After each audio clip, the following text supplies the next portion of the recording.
Assalamualaikum teman-teman. Hari ini kita datang lagi ke rumah Pak Tendri. Kita akan menggali prediksi-prediksi beliau terkait dengan Pilkada Bengkulu Selatan. Pada episode yang lalu kita sudah menggali informasi beliau terkait dengan prediksi incumbent dan Rika atau Dewi Sartika. Kali ini kita akan menggali prediksi beliau kaitan dengan Hartawan dan Budiman. Oke, kita ikut dulu sana yuk. Politik itu harus dihitung detil-detil variabelnya. Tidak bisa kita merasa wah, pemilih banyak, uang banyak, kita akan menang, percaya diri akan menang. Belum tentu. Teman-teman, kita sekarang sudah dengan Bang Tendri. Kebetulan beliau ada di rumah dan sekarang kita ngobrol langsung dengan beliau. Assalamualaikum Bang. Waalaikumsalam warahmatullahi wabarakatuh.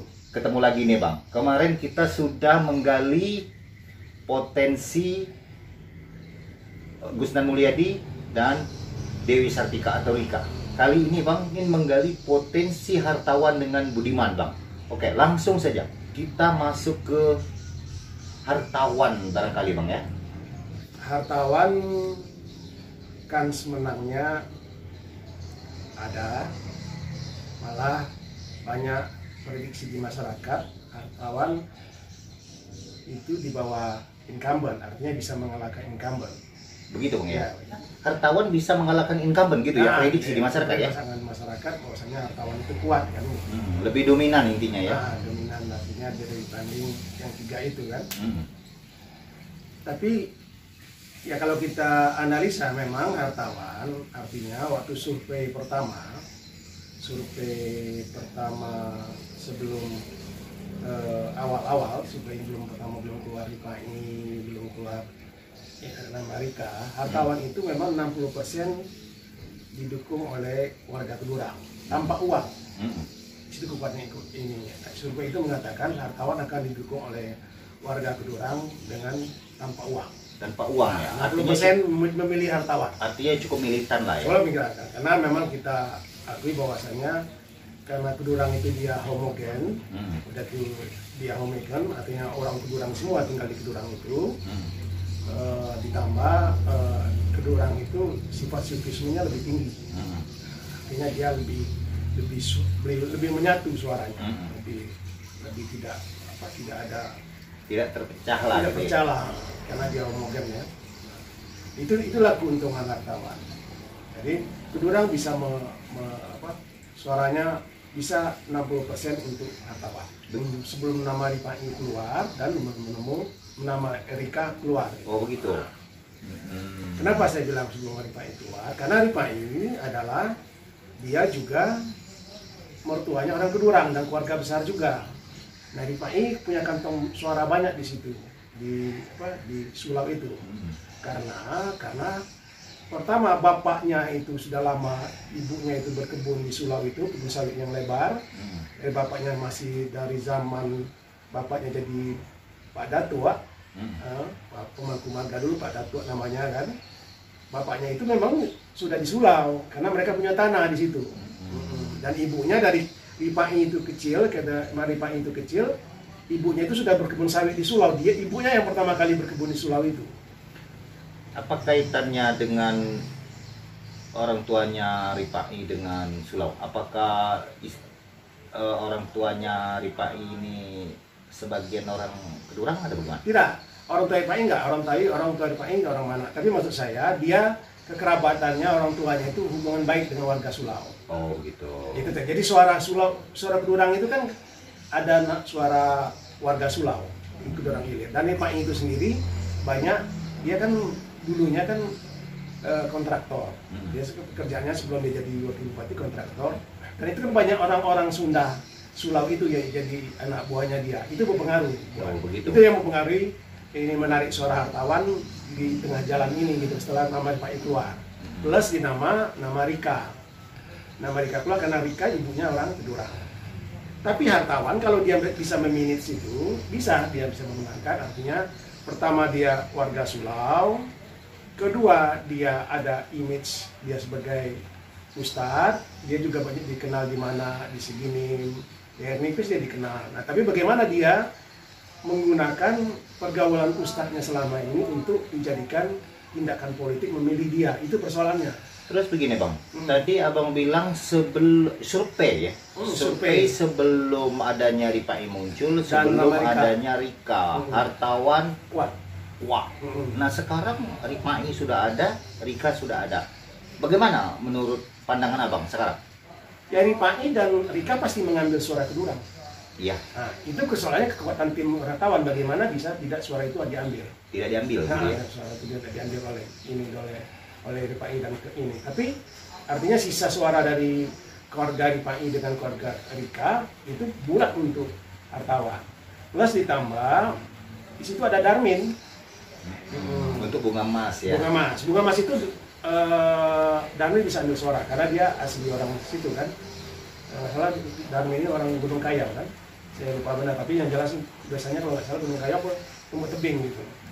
Nah, tapi yang jelas Darmin bisa mengambil suara Bunga Mas. Jadi Hartawan itu bisa ambil suara kedurang, bisa sedikit di mana pergaulan ustadznya dia, bisa di Siginim dan Hernipis. Hernipis dia lumayan karena pergaulan ustadz. Nah, tapi bagaimana dia meminimalisir, mengangkat pergaulan ustadznya ini untuk menjadi memilih dia. Itu kekuatan tim dia dan dia. Cuman begini bang, kami bertanya secara ini ya, otodidak ya, di warung-warung kopi gitu ya. Saya sengaja nanya, itu bukan dengan orang kedurang. Nanya dengan ibu-ibu orang mana, bapak-bapak orang mana. Bu, kalau seandainya nanti kita pilkada, pilih siapa? Saya sebut A, B, C, D. Mereka jawab Hartawan. Nah, terus saya masuk lagi ke Siginim, masuk lagi ke Pino. Itu nyaris-nyaris begitu. Nah, itu bagaimana abang itu apa namanya? Mengkolaborasikannya dengan kekuatan mesin politik misal. Nah, dia memang kan saya bilang dengan pergaulan ustadznya dia, dengan image dia, Hartawan kan punya image dia adalah seorang ustadz. Artinya orang berharap dengan Hartawan sebagai seorang ustadz, orang berharap mungkin akan memimpin lebih baik. Artinya dia lebih religi daripada orang lain. Makanya Hartawan bikin dia religius kan. Artinya dia ada poin di situ, ada nilai plus di situ. Nah, tinggal persoalannya Hartawan bisa menggunakan nggak image itu, dan timnya bisa memacu orang untuk milih nggak dengan image Hartawan sebagai seorang ustadz itu. Berarti kata kunci dalam sebuah politik untuk memenangkan pertarungan itu 3 variabel yang abang sebut itu ya, kekuatan uang, pamor, dan tim. Sama halnya dengan Hartawan ya, mungkin begitu ya. Betul. Jadi gini, dalam ilmu komunikasi ada tingkatan komunikasi. Artinya gitu. Jadi ada tingkat komunikasi itu, pertama ada pemberitahuan, ada penerangan, ada persuasif, ada propaganda, ada kampanye, ada indoktrinasi. Artinya ada tingkatan itu. Nah, kita masuknya di mana? Kalau seorang tim, kita masuknya pemberitahuan, dipersuasifkan. Yang mulai itu bagus itu dipersuasif. Persuasif itu kita membujuk. Kalau dia udah masuk propaganda, itu dia membujuk, tapi dia udah mulai dengan berita-berita bumbu-bumbu. Kalau dia ini indoktrinasi, dia udah mulai ngancam-ngancam. Itu dalam komunikasi. Plus satu lagi dalam kampanye, artinya dalam kampanye politik ini sama dengan kita orang iklan. Pertama, orang kita kenalkan produk. Oke, dapat image. Oh, bagus. Ini produk. Katakanlah satu produk apa misalnya ini. Oh, bagus. Setelah itu timbulkan minat belinya. Nah, setelah timbul minat beli, ada tindakan untuk membeli. Sama dengan politik. Secara image, Hartawan dia punya image yang bagus. Dia katakanlah dia seorang ustadz. Artinya dia lebih dibanding calon lain, dia lebih mungkin tanda kutip lebih beragama, lebih religi. Nah, persoalannya timnya bisa menimbulkan minat beli nggak? Gitu loh. Jangan nggak bisa image-nya aja, kalau kita nggak giring ke minat beli, kan nggak bisa terjadi dong. Artinya tim ini kata kunci. Oh ya dong. Nah, setelah timbul minat beli, masuk lagi ke tindakan minat memilih. Setelah itu ada tindakan memilih. Nah, setelah dia ada tindakan memilih, sudah dia ada dalam hati dia ingin memilih hartawan, ya udah ditunggu di hari hanya dia pasti memilih hartawan. Tapi kalau kita nggak timbulkan ini dalam timbul ini, dia hanya imis hartawan saja, nggak jalan. Oke bang, monggo. Apalagi yang mau ditambahkan dengan hartawan? Ya, langsung hartawan kita punya masuk ke Budiman. Hartawan bagus, artinya kalau hartawan bisa gini loh, hartawan Darmin dianggap orang mengerti pekerjaan pemerintahan birokrasi, dan Darmin tidak terlampau artinya baiklah, baguslah, wise lah dia di pemerintahan kan.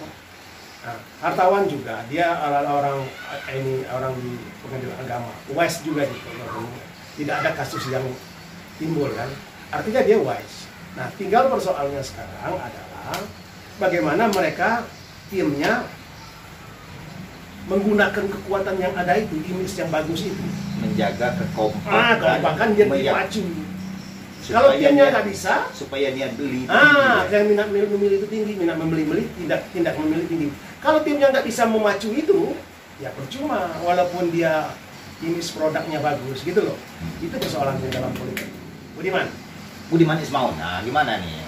Budiman ini seru, karena Budiman ini saya lihat serunya kenapa? Budiman ada kantong suaranya. Kantong suara Budiman adalah dia orang air nipis. Segini air nipis.